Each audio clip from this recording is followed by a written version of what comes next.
Well, look, it's less of a problem when it's an informal council, which by its very definition doesn't have formal conclusions. But I think, and I've stressed this, the important thing was the general thrust of the discussion. We didn't go into detail on specific words. You know, I mean, probably some people would have rather had certain words than others. But anyway, I didn't want to give the impression that all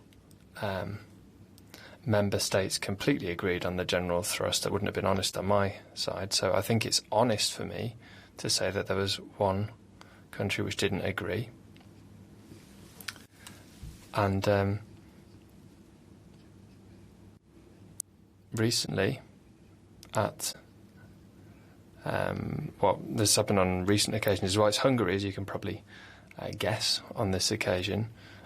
You know, I would have liked it if everyone had said they agreed that the general thrust of the discussion is what's in the paragraphs we produced. I, to be honest, find it difficult to understand how you couldn't agree that what's been written reflects the general discussion. But anyway, I have to just take note of people's opinions. These are not formal conclusions. I would stress that point again.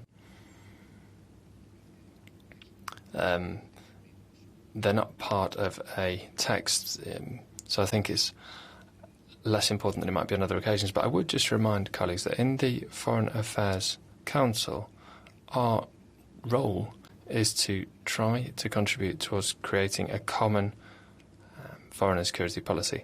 And this isn't just a whim. This is something we have a mandate to do under the treaty. It says that all member states will positively, faithfully contribute to the establishment of a common foreign policy. That's my job, and I do everything I can to ensure that that is brought to fruition.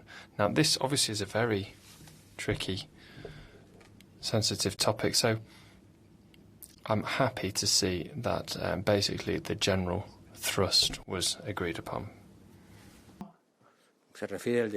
Okay, you were referring to the situation with Israel and Palestine because you did say new, which suggested to me that you were talking about something which had just occurred, as opposed to this situation, which has been going on since mid-April. So when you talk about new, it's probably not something we could call new because it's been going on for just about a month now. I mean, my answer is I don't know. I hope that that's not the case. The negotiations in Vienna are going on. They've got their own dynamic, their own rhythm.